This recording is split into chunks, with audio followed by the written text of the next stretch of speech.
अस्सलाम वालेकुम। तो आज हम लेक्चर नंबर 7 शुरू करेंगे हम, ठीक है ना? लेक्चर नंबर 7 में हमारे पास क्या है, आप कह सकते हैं कि सारा कुछ अब रिवीजन होगा। जो जितना भी हमने लेक्चर नंबर 1 से लेकर लेक्चर नंबर 6 तक हमने कवर किया है, वो सारा आप कह सकते हैं इसके अंदर थोड़ा बहुत रिवाइज होगा, ज़्यादातर आप कह सकते हैं। ठीक हो गया? अगर आप ये लेक्चर को तवज्जो से पढ़ेंगे, ये लेक्चर नंबर 7 को, तो आपके लेक्चर नंबर 1 से लेकर लेक्चर नंबर 6 तक की साथ साथ रिवीजन भी हो जाएगी। ठीक हो गया?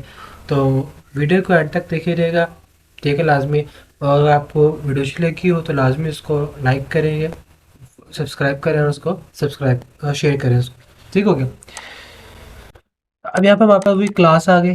क्लासेस आपको मालूम है कैसे बनाते हैं, क्लासेस होती है क्या, हम क्यों यूज़ करते हैं, इसका मैं लेक्चर नंबर 1 में फुल ब्रीफली से बता चुका हमारे पास होता है क्या। ठीक हो गया? तो इसका बस मैं क्या करूँगा, ओवरव्यू आपको बताऊँगा क्लास क्या होता है हमारे पास। क्लास आप कह सकते हैं एक कोई भी एक कंटेनर है, जिसमें हम कह सकते हैं फंक्शंस भी रख सकते हैं, वेरिएबल्स भी बना सकते हैं, ठीक है? और डिफरेंट डिफरेंट चीज़ें कर सकते हैं, यानी कि आप इसके अंदर कंस्ट्रक्टर बना सकते हैं, डिस्ट्रक्टर बना सकते हैं, इनहेरिटेंस कर सकते हैं, पॉलीमॉर्फिज्म कर सकते हैं उसके साथ। ठीक हो गया? ये सब चीज़ें मैं आपको पढ़ा चुका हूँ मैं। ठीक है? चलिए, आगे हमारे पास इसके यूसेज बता रहे हैं। ये आप कह सकते हैं पूरा पैराग्राफ मैंने इसका एग्जांपल लिया कि इसको कैसे इस्तेमाल करना है, क्या कैसे इस्तेमाल नहीं करना। ठीक है? जो हम लेक्चर नंबर 1 में हमने पढ़ा था, वो सब चीज़ें इसके अंदर लिखी हुई हैं। ठीक हो गया? इसके यूज़ेस हैं, जो यूज़ आपने इसको पढ़ लेना है लाज़मी यूज़ेस वगैरह को, ठीक है? क्योंकि यूज़ेस वगैरह में से आप इसको लिख सकते हैं, अगर आपने मज़ीद बयान करना हो ना ये क्लासेस के बारे में, तब ये लिख सकते हैं कि हम इसको यूज़ क्यों कर रहे हैं। Object are structure in term of classes, so our program become easier to understand in the term of C++ program. We can implement interaction easily in terms of classes. Student object will interact with each other to take and give services to each other as happen in real life and mapped in object oriented programming. तो ये आप कह सकते हैं वहाँ पे example I वाली, ये वापस क्या एग्जांपल है ये। ठीक हो गया? बस लिखे ना लिखे खैर है, लेकिन ये 3 लाइनें बहुत ज़्यादा इंपॉर्टेंट है इसके लिए। ठीक है? ये इनको मुझे तर्जुमा करने की ज़रूरत नहीं है, तो आपको ज़्यादातर ब्रीफली समझाने की ज़रूरत है, क्योंकि इनकी वर्डिंग आपको समझ आ चुकी होगी अब तक। ठीक है? आगे हमारे पास क्या है, टाइप इन C++। हमारे पास जो C++ है, उसके अंदर वहाँ पर कौन-कौन से टाइप है जो मेन यूज़ कर सकते हैं, जैसे कि वहाँ पर फ्लोट हो गया, इंटीजर हो गया, लॉन्ग हो गया, अनसाइंड हो गया, साइंड हो गया, डबल हो गया। ठीक हो गया? इसके बारे में हमारे पास टाइप है, यानी कि डाटा टाइप आप कह सकते हैं। ठीक है? अब जैसे कि हमें यहाँ पर सपोज़ करें हमारे पास एक प्रॉब्लम है सम का, यानी कि हमारे पास सामने पेपर में प्रॉब्लम है ये, write a program that takes 2 variable from user and sum the variable and result and displays output. ठीक है ना? अब हमने क्या करना है, उस प्रॉब्लम के मुताबिक हमने वेरिएबल चूज करने हैं कि कौन से वेरिएबल हम यूज करें। ठीक है ना? प्रॉब्लम क्या थी हमारे पास, यूजर से 2 नंबर लेने हैं, दोनों को सम करना है, उसका हमने आउटपुट शो करना है। ठीक हो गया? अब ये हमारे पास प्रॉब्लम है। ठीक है? हम क्या करेंगे, 2 वेरिएबल बना लेंगे। कौन से, वो आपके ऊपर डिपेंड करता है, ए बनाए या बी बनाए। ठीक है ना? वेरिएबल का नाम कुछ भी रख सकते हैं आप। ठीक है? अब डेटा टाइप की बात करते हैं। डेटा टाइप में आप क्या कर सकते हैं, उसको इंटीजर भी रख सकते हैं, अब उसको फ्लोट भी रख सकते हैं। फ्लोट का फ़ायदा ये होगा, अगर हमारे पास कोई फ्रैक्शन में वैल्यू आती है, ठीक है? तो हम इसमें ना जो फ्रैक्शन में वैल्यू आएगी ना हमारे पास, तो हम उसको इजीली हम फ्लोट में सेव कर सकते हैं। जबकि इंटीजर में वापस क्या होता है, सिर्फ और सिर्फ डेसिमल वाली वैल्यू सेव होती है, जो इंटीजर में वापस सेव होती है, यानी कि लेफ्ट साइड वाले पॉइंट के लेफ्ट साइड वाली। ठीक है? और राइट साइड वाली वहाँ पर नेगलेक्ट होती है। ठीक है? सपोज करें हमारे पास कि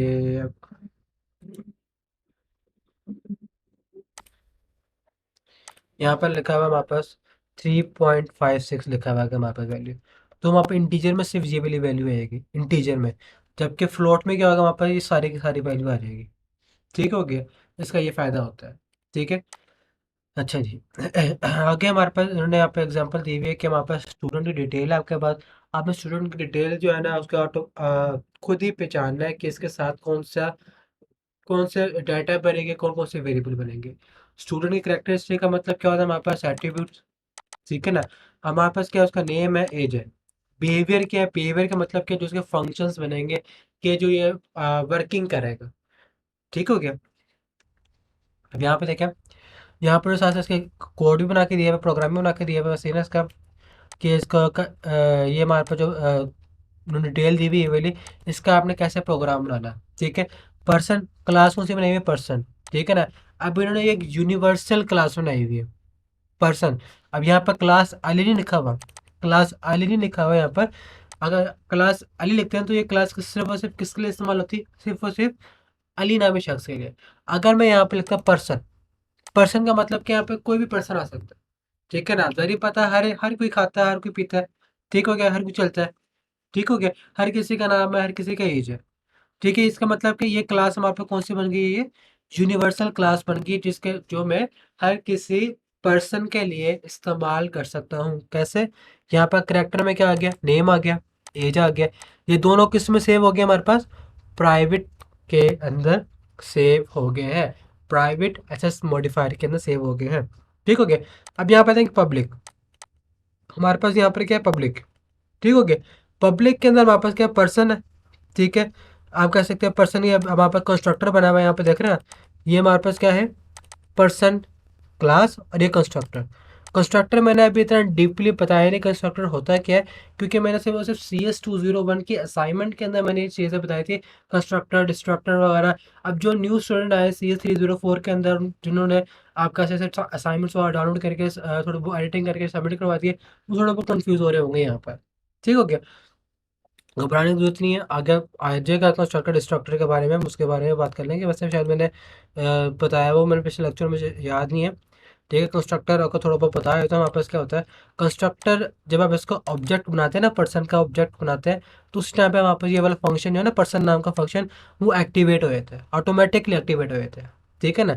सपोज करें मैंने यहाँ पे लिखा, पर्सन, ये हमारे पास क्या आ गया, क्लास का नाम, ठीक है ना। आई होप आपको सब ये चीज़ें आपको अब आ चुकी होंगी, ये वाले कि ऑब्जेक्ट कैसे बनाते हैं, क्लास कैसे बनाते हैं। ये हमारे पास क्या है, क्लास का नाम आ गया, ठीक है ना। ऑब्जेक्ट मैंने यहाँ पे लिख दिया कुछ भी हम, यानी कि ये हमारे पास आ गया ऑब्जेक्ट, यानी कि हमारे पास जो पर्सन नाम का जो क्लास है, उसका ऑब्जेक्ट मैंने ये बना दिया है, कोई भी एक वेरिएबल बना दिया मैंने, ठीक हो गया। उसके बाद क्या करा मैंने, ऑब्जेक्ट, ऑब्जेक्ट खाली लिखा मैंने, यानी कि अगर मैं इतना इतना भी कोड लिख दूंगा ना मैं, अगर मैं इतना भी कोड लिख दूंगा तो इसका मतलब क्या है, किसको एक्टिवेट कर देगा, ये वाली क्लास को, ये जो फंक्शन ना, पर्सन फंक्शन, इसको ऑटोमेटिकली एक्टिवेट कर देगा, ठीक है ना। मुझे यहाँ पर आप कह सकते हैं इसे कॉल नहीं करना पड़ेगा, जैसे हम फंक्शन को कॉल करते हैं ना, ऐसा करके ऑब्जेक्ट डॉट पर्सन, मुझे इस तरह करके नहीं लिखना पड़ेगा इसको, मुझे ना इस तरह करके नहीं लिखना पड़ेगा। अगर मैं डायरेक्ट जब मैं इसका बनाऊंगा ना ऑब्जेक्ट, जब मैं इसका बनाऊंगा ऑब्जेक्ट, ऑटोमेटिकली इसको एक्टिवेट कर देगा। मैं आगे आके इसको परफॉर्म भी करके दिखा दूंगा, ताकि आपको थोड़ा बहुत समझ आ जाएगा और मजीद क्लियर हो जिसके बारे में, ठीक है। ये हमारे पास आ गया, कुछ फंक्शन आ गया, वर्क्स और ईट, जो हमने यहाँ पे बनाए हुए हैं, ठीक हो गया। क्लियर हो गया इन सब चीज़ों का, कि हमारे पास क्लासेस वगैरह, ऑब्जेक्ट वगैरह, आपको थोड़ा बहुत रिवीजन वगैरह भी हो चुकी होगी। अब हमारे पास क्या, एब्स्ट्रक्शन। एब्स्ट्रक्शन का मैंने आपको बताया था, हम ऐसा क्लास बना लेते हैं या फिर ऐसा फंक्शन बना लेते हैं जो सिर्फ और सिर्फ डिक्लेयर हुआ होता है, ठीक हो गया। हम उसको इनिशियलाइज करते हैं उसकी चाइल्ड क्लास के अंदर, यानी कि उसकी डिराइव्ड क्लास के अंदर, जिसके साथ हम उसको इनहेरिट करते हैं, यानी कि जिसके अंदर हम उसको इनहेरिटेंस का इस्तेमाल करके उसके ड्राइव क्लास के अंदर वो फंक्शन को हम इनिशियलाइज करते हैं। ये चीज़ से मैं आपको एब्स्ट्रक्शन वगैरह पिछले क्लासेस में फुल हैवी किस्म का क्लियर कर चुका हूँ मैं। जिनको अभी तक समझ नहीं आया हुआ, वो काइंडली सबसे पहले वो क्लियर करें टॉपिक, ठीक है, पिछले लेक्चर से जो मेरा है, ठीक है। उसके बाद आके ये वाला लेक्चर कंटिन्यू करें, क्योंकि अगर आपको वो क्लियर चीज़ें नहीं है, मैं आपको बता रहा हूँ, यहाँ पे फंस जाएंगे आप, ठीक हो गया। अच्छा जी, अब यहाँ पे देखें हमारे पास क्या है, स्टूडेंट नेम, एड्रेस, सिबलिंग वगैरह। अब जाहिर बात है, अब स्टूडेंट काफ़ी ज़्यादा होते हैं, ठीक है ना। एक क्लास के अंदर एक स्टूडेंट नहीं होता, एक क्लास के अंदर मजीद काफ़ी स्टूडेंट होते हैं। जैसे कि हमारा एक बैच है BScs का, ठीक है ना। अब मैं खाली एक स्टूडेंट BScs का नहीं हूँ, मजीद काफ़ी स्टूडेंट होंगे BScs के, ठीक हो गया। अगर मेरे खाली स्टूडेंट नाम की क्लास में हर किसी का नाम होता है, हर किसी का एड्रेस होगा, हर किसी के सिबलिंग्स होंगे, ठीक हो गया। अब फादर बिजनेस स्टूडेंट डिटेल के अंदर नहीं आता, ये चीज़ हमारे पास एक ऑप्शनल है, जिसे कहते हैं पर्सनल इंफॉर्मेशन वगैरह, तो इसके अंदर ये आनी नहीं चाहिए हमारे पास, ठीक हो गया। तो हमारे पास जो डिटेल्स शो होनी चाहिए वो क्या होनी चाहिए, नेम, एड्रेस, सिबलिंग्स। सिबलिंग्स भी आप कह सकते हैं कि पर्सनल इंफॉर्मेशन में आता है, लेकिन आप इसको शो कर सकते हैं कि इस पर्सन के कितने सिबलिंग्स है, इसके कितने सिबलिंग्स है। ठीक हो गया। अच्छा जी, अब यहाँ पे देखिए ये हमारे पास क्या ज़्यादातर रेलिवेंट चीज़ें हैं किसकी, स्टूडेंट की। क्योंकि ज़ाहिर बात है जो स्टूडेंट्स के इर्द गिर्द होंगे वही हमारे पास रिलेटिव चीज़ें होंगी। अब फादर बिजनेस से स्टूडेंट के साथ क्या रिलेटिव है, कुछ भी नहीं है ना। वो फादर के बिजनेस से अभी काम कर रहा है ना कुछ कर रहा है, ठीक है ना, वो तो अभी पढ़ाई कर रहा है। ठीक हो गया। इसका मतलब क्या, नेम एड्रेस सिबलिंग्स, ये चीज़ें हमारे पास क्या है उसकी रेलिवेंट है। जबकि फादर बिजनेस हमारे पास क्या एक ऑप्शनल चीज़ है, तो हम इसको इसके साथ रेलिवेंट नहीं करेंगे। तो ये हमारे पास क्या होती है, एब्स्ट्रैक्शन, यानी कि हमने सिर्फ और सिर्फ वो प्रॉपर्टीज वो बिहेवियर एंटर करना जो रेलिवेंट हो।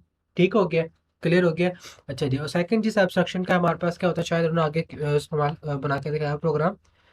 हाँ जी, यहाँ पे देखिए ज़रा, ये प्रोग्राम देखिए ऐसे यहाँ बना हुआ ना स्टूडेंट, ठीक है ना। यहाँ पे अपने वेरिएबल बना देते हैं, इस तरह करके वेरिएबल बना दिए, उसके सामने यहाँ पे फंक्शन बना दिया। यहाँ पे देखिए फंक्शन से बना के रखे हैं हमने, इनको हमने डिफाइन नहीं किया कि इस फंक्शन के अंदर क्या मौजूद है क्या नहीं मौजूद, ठीक है ना। अब इस फंक्शन को हम क्या करेंगे, इस स्टूडेंट क्लास को किसी भी दूसरी क्लास के साथ इनहेरिट करके वहाँ पर डिफाइन करेंगे कि भाई हम इस फंक्शन के अंदर क्या लिखना चाहते हैं और क्या लिखना नहीं चाहते। क्लियर हो गया। इससे हम कहते हैं एब्स्ट्रैक्शन वगैरह। क्लियर। अच्छा जी, अब यहाँ पर उन्होंने जो है ना आप कह सकते हैं मजीद बताया हुआ है कि स्टूडेंट का ही बताया हुआ है कि हमारे पास जो है मेंबर फंक्शन, मेंबर वेरिएबल क्या होते हैं। मेंबर वेरिएबल का मतलब क्या है, जो क्लास के अंदर चीज़ें होंगी ना उन सब का नाम क्या होता है, मेंबर। यह बस आपने याद रखना है, जो उनसे मर्जी क्लास हो, क्लास के अंदर जितनी भी चीज़ें होंगी ना वो सारे के सारे क्या होंगी, इस क्लास की मेंबर होंगे। जैसे कि ये हमारे पास क्या वेरिएबल है, अगर मैं क्लास के लिए ऐसे बताऊंगा तो हमारे पास क्या होगा, ये एक मेंबर वेरिएबल है। मेंबर वेरिएबल का मतलब है किसी ना किसी क्लास से रिलेटिव है। ठीक हो गया। सेम एट ये फंक्शन है, अगर हम नॉर्मली बात करेंगे, अगर मैं करूँ मेंबर फंक्शन, मेंबर फंक्शन का मतलब कि ये फंक्शन किसी ना किसी क्लास के अंदर लिखे हुए हैं जिनको हमने अभी डिफाइन नहीं किया हुआ, यानी कि इनको हमने इनिशियलाइज नहीं किया हुआ। इनिशियलाइज का मतलब क्या है, अभी कुछ स्टूडेंट पूछ रहे होंगे इनिशियलाइज कैसे, बोलिए अरे सर जी। यहाँ वापस मतलब है इसका, ये सेट नेम। ठीक हो गया। हमारे पास यहाँ पे एक वेरिएबल दिया हुआ है पॉइंटर नाम का, ठीक है ना। अगर हम ये नहीं लिखेंगे तो हमारे पास ये करेक्टर सेव नहीं होगा फुल वेरिएबल के अंदर, इसी वजह से हमारे पास पॉइंटर इस्तेमाल किया हुआ है। ठीक हो गया। ये हमारे पास होता है, आप कह सकते हैं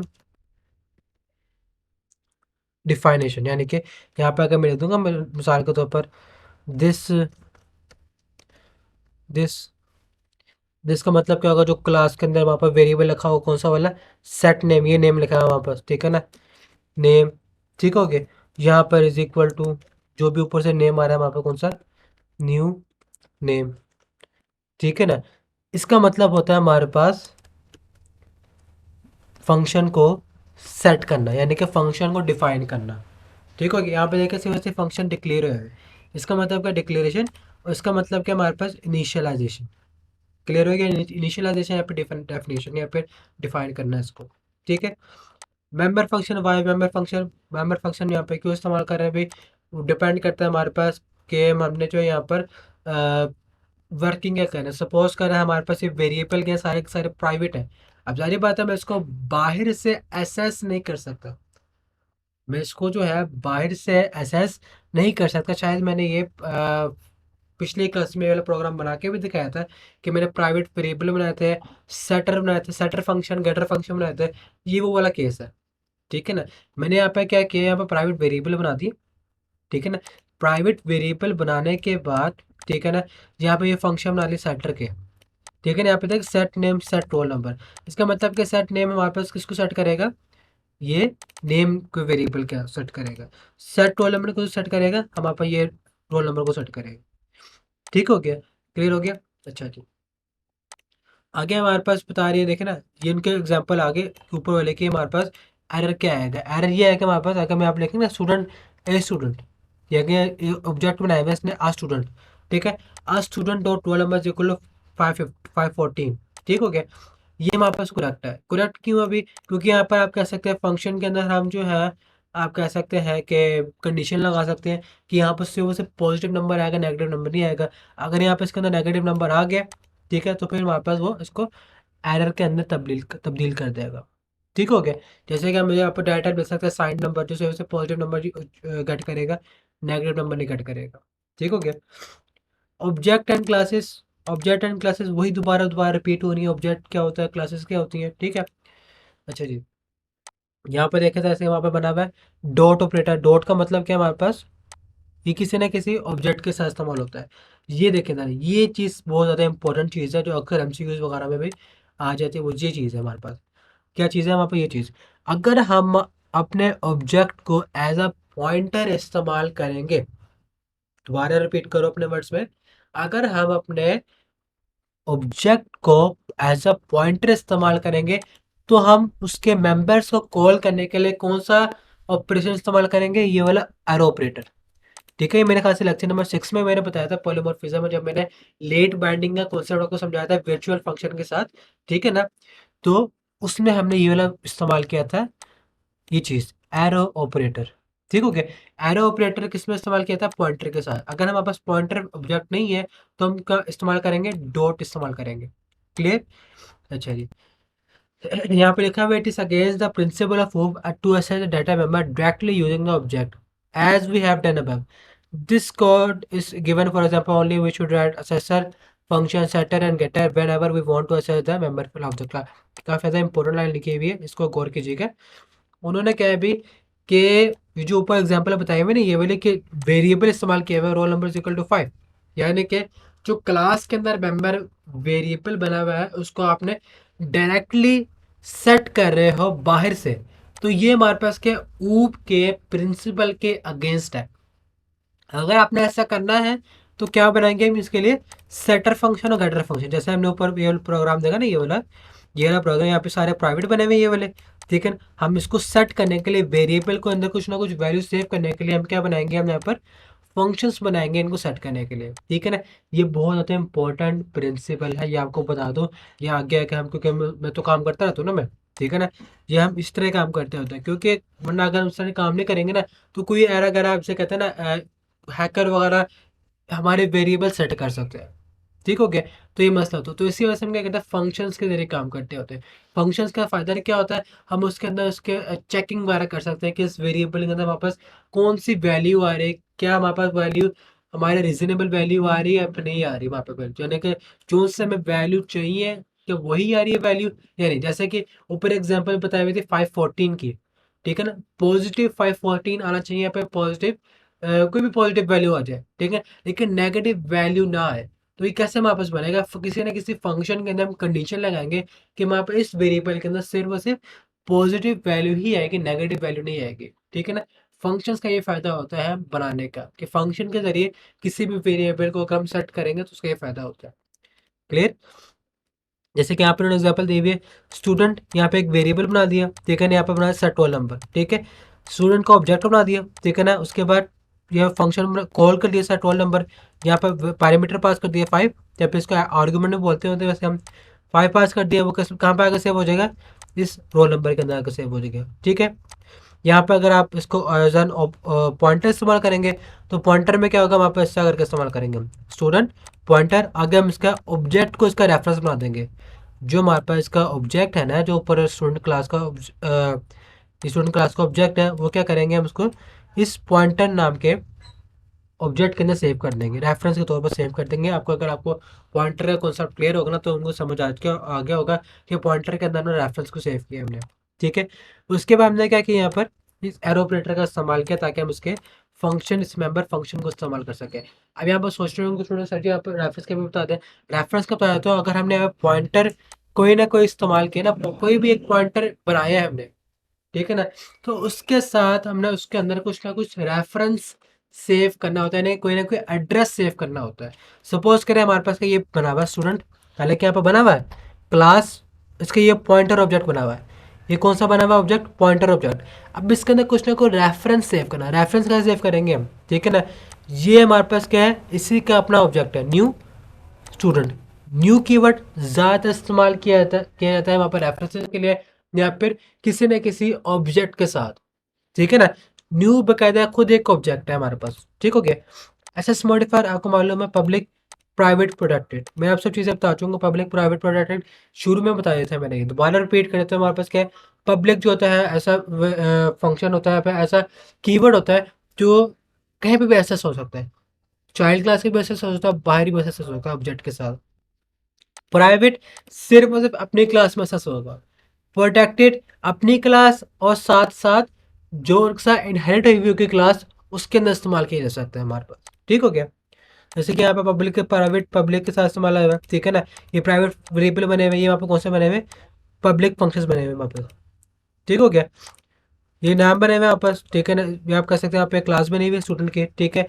ये बने हुए हैं वापस वेरिएबल बने हुए हैं कैरेक्टर के, ये पब्लिक फंक्शन बने हुए हैं, ठीक है। ये बाहर सेट कर दिया। अब यहाँ पे देखें ज़रा, ये वहाँ पे कौन सा कॉन्सेप्ट है, हमने यहाँ पे वेरी फंक्शंस बनाए हैं, और फंक्शन कहाँ पे हम डिक्लेयर करें, बाहर आके डिक्लेयर करें। तो ये कौन सा कॉन्सेप्ट है, ये आपको बताया था मैंने। ये कॉन्सेप्ट है हमारे पास इंटरफेस एंड इम्प्लीमेंटेशन का, जिसमें हमारे पास फंक्शंस क्लास के अंदर डिक्लेयर हुए हैं, और उसको ऊपर हम बाहर से हम रेफरेंसिंग करके इस्तेमाल करें। यानी कि आप रेफरेंसेस से कह नहीं सकते वैसे, वैसे एग्जाम्पल बता रहा था मैं। ये हमारे पास क्या है, क्लास का नाम है स्टूडेंट, स्कोप एसोसिएशन ऑपरेटर, आगे फिर हमने क्लास फंक्शन का नाम लिख दिया हमने, ये रहा। ठीक हो गया। फिर हमने इसके अंदर जो एक कंडीशन लगा दी हमने, कंडीशन के साथ हमने इसको सेट कर दिया वेरिएबल को कैरेक्टर के साथ। क्लियर हो गया। ठीक है। अच्छा जी। अब यहाँ पर हमारे पास क्या है, ये रोल नंबर के साथ आ गया हमारे पास, ठीक है। ये मेन फंक्शन के अंदर हमने क्या किया, इसको सेट कर दिया हमने। क्लियर हो गया। अच्छा जी। आगे हमारे पास है default assess modifier. Default assess modifier का मतलब क्या, अगर हम खाली वेरिएबल का नाम लिखेंगे ना इसका इस तरह करके, इसका मतलब क्या है, इनके साथ कौन सा असेस मॉडिफायर है, प्राइवेट वाला। कौन सा मॉडिफायर है इसके साथ, प्राइवेट। ठीक हो गया। अच्छा जी। आगे हमारे पास कुछ भी नहीं है इसका, कह सकते हैं एक लास्ट प्रोग्राम बना हुआ है ये वाला, कि हमारे पास जो इसका करेक्ट प्रोग्राम क्या होगा इसका, वाइड सेट नेम। अगर हम देखें ना, यहाँ पर वापस का बना हुआ है खाली, इसके साथ कुछ भी लिखा रहा, ना पब्लिक लिखा हुआ है ना प्रोटेक्टेड। इसका मतलब क्या, इसके साथ क्या लिखा है हमारे पास, प्राइवेट लिखा हुआ है। अगर प्राइवेट लिखा हुआ है तो मैं इसको बाहर यूज़ नहीं कर सकता। तो इसका करेक्ट वे क्या होगा, फंक्शन के साथ में पब्लिक लिखूंगा मैं। फंक्शन के साथ मैं क्या लिखूंगा, मैं पब्लिक लिखूंगा, ताकि मैं इसको बाहर यूज़ कर सकूं। ठीक है। तो ये हमारे पास लेक्चर नंबर 7 था। आई होप आपको सारा क्लियर हो गया। अगर आप थोड़ा बहुत इसके साथ जो है आप कर सकते हैं, जो मैंने कंस्ट्रक्टर के बारे में बताया था कि कंस्ट्रक्टर का मैं थोड़ा बहुत प्रोग्राम के साथ समझाऊंगा, तो वो आप समझाऊंगा मैं आपको, मैं। ठीक है। इसमें थोड़ा लोड हो रही है क्योंकि इसका एक्सटेंशन वो होता है ना वीएस कोड के अंदर, तो थोड़ा बहुत लेट हो गए थे। अच्छा जी। अब मैं यहाँ पे एक न्यू फाइल बनाता हूँ इसकी।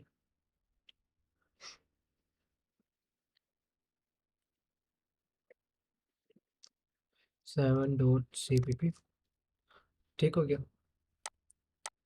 ओके। यहाँ पे इसको ठीक है, ये हमारे पास जो है, जो कॉन्सेप्ट था हमारे पास कौन सा, नेट बाइंडिंग का, ये वो हमारे पास लिखा हुआ सारा का सारा, मिसाइल खत्म हो रहा तो पूरा पूरा। ठीक है। ये चार्ली क्लास भी ऐसे खत्म हो रहा था मैं पूरी, और बेस क्लास का फंक्शन बने हुए हैं इसके अंदर हमारे पास। ये आप कैसे पूरी क्लास यहाँ से खत्म हो रहा था सिंपल से। अब यहाँ पे देखे जरा, मैं यहाँ पे क्लास बनाता हूँ, मैं क्लास, हमारे पास से क्लास बनेगी, क्लास में यहाँ पे कुछ भी बनाता हूँ मैं, सारा कुछ ऊपर सम ही नाम बनाता है, क्लास सम।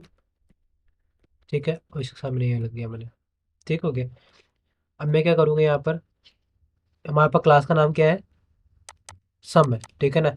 मैं यहाँ पर सबसे पहले वेरिएबल डिक्लेयर कर लेता हूँ प्राइवेट। ठीक है ना। प्राइवेट वैसे ही कर रहा हूँ मैं, वो डिपेंड करता है प्रॉब्लम क्या है। ठीक है। मैं यहाँ पे लग दूँ मिसाल का तो पेंट ए बी। ठीक हो गया। बी लग सकते हैं सिंपल सा। उसके बाद मैं यहाँ पे एक फंक्शन बनाता हूँ, पब्लिक, पब्लिक फंक्शन बनेगा उसके साथ। फंक्शन में यहाँ पर सम का बना दूँ मैं। ठीक है ना, ये वाला सॉरी, वहाँ पर इस तरह करके आते हैं ये वाला। ठीक हो गया। इस तरह करके। ठीक है। अब इसके साथ जो आप चाहे वर्ड लिख लें, वो डिपेंड करता है हमारे पास कौन सा डेटा डालना है। ठीक है ना। अब यहाँ पर देखिए, ये वहाँ पर सम है ना, मैं यहाँ पर इधर भी डिफाइन कर सकता हूँ, बाहर भी डिफाइन कर सकता हूँ। बाहर कैसे डिफाइन करूँगा मैं, सम, ठीक है ना। उसके साथ फिर वहाँ पे ये सम का नाम का फंक्शन आ गया, ये रहा। सॉरी वो चला गया मेरा माउस से, इस तरह करके। ठीक हो गया। अब मैं यहाँ पर मिसाल को तो प्रेस करता हूँ मैं दिस, ठीक है, दिस जो हमारे पास ए है, उसके अंदर मैं सेव कर दूंगा 5। ठीक है। और जो हमारे पास बी है, बी उसमें मैं सेव कर दूंगा 7। यहाँ पे एक और वेरिएबल बना दो मैं, कॉमा जेड। ठीक हो गया, यहाँ पे 3 वेरिएबल आ गए ऐसा करके। मैं क्या करूँगा, मैं यहाँ पर जेड में क्या करूँगा, जेड के अंदर सेव कर दूंगा मैं, कॉपी पेस्ट प्लस, एक साथ फिर मैं कॉपी प्लस। ठीक हो गया, ये वापस क्या हो जाएगा, इन दोनों को प्लस कर देगा, उसके बाद फिर यहाँ पर इसी के अंदर सी आउट कर दूंगा मैं, सी आउट टोटल, टोटल। ठीक है ना, यहाँ पर वापस क्या आ जाएगा फिर, ये चीज़ कॉपी, वहाँ पे यहाँ पे सेव कर दूंगा उसको। ठीक है, सेव कर दिया मैंने। अब मैं क्या करूँगा यहाँ पर, सेव और सेव सम, यहाँ पर आप कह सकते हैं वापस कुछ भी इसका ऑब्जेक्ट बना सकते हैं, तो ओबीजे लिख देता हूँ मैं, साल को तक। बस मैंने इतना इतना लिखा है मैंने। ठीक हो गया। अब मैं क्या करूँगा यहाँ पे इसको, चाहे इसको डीबग कर लें यहाँ पर, ठीक है ना, चाहे इसको डायरेक्ट रन कर लें। मैं डीबग फाइल कर लेता हूँ मैं, ताकि कोई भी एरर वगैरह हो तो चेकिंग के साथ वो मुझे शो भी करते हैं। यहाँ पर डिबगिंग हो रही है, यहाँ पर देखिए ज़रा, यहाँ मुझे शो हो जाएगा इसका डीबग क्या। ठीक है, अब यहाँ पर चेक करेगा पूरा पूरा कोड। ठीक है, देखिए साथ चेकिंग हो रही है। ठीक है, सब कुछ ठीक है हमारे पास। अब यहाँ पर हमारे पास ये वहाँ पर सारा डीबग्स कंसोल है। ठीक है, अभी मेरे पास शो कर देगा उसका आउटपुट भी। There is no error, okay. ठीक है, ठीक है, एक मिनट वो नहीं लग रही इसको।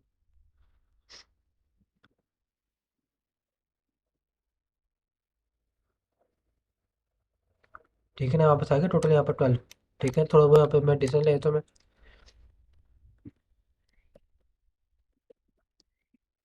ठीक हो गया, अब से प्ले कर दूंगा मैं।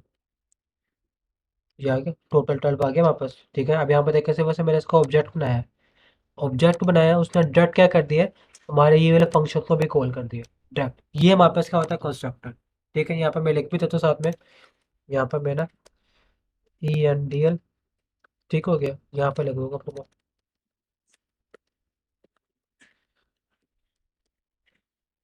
This is constructor. ठीक हो गया, मैं यहाँ पर इसको मैं मतलब डिलीट कर दूंगा मैं। ठीक है भैया, अभी डिलीट हो दो। ठीक हो गया। ठीक है, ये है, कोड बिल्डिंग हो रही है।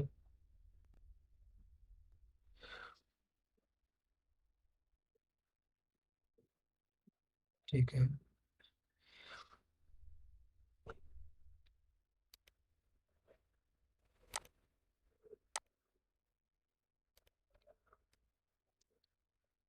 debug।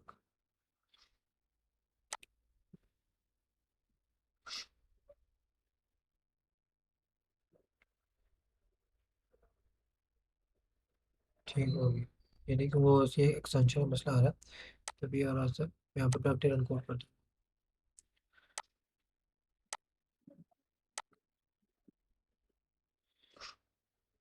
यहाँ पे देख रहे हैं टोटल आ गया टोटल। यहाँ पे इसका आ गया कंस्ट्रक्टर आ गया, दिस इज कंस्ट्रक्टर, जो मैंने कंस्ट्रक्टर को लिखा है। ठीक है, अब आपको क्लियर हो गया होगा वहाँ पर कंस्ट्रक्टर क्या होता है। और साथ साथ मैंने आपको सारे टॉपिक भी सारे इसके रिपीट भी करवा दिए। ठीक है, अगर आपको अच्छा लेक्चर अच्छा लगा हो तो लाजमी इसको लाइक करें, सब्सक्राइब करें और इसको शेयर करें लाजमी, बस ग्रुप्स वगैरह में, जहाँ जहाँ जितने ग्रुप्स हैं उन सब में शेयर करें। ठीक है, और सपोर्ट करें मुझे। ठीक हो गया, ओके, अल्लाह हाफिज़।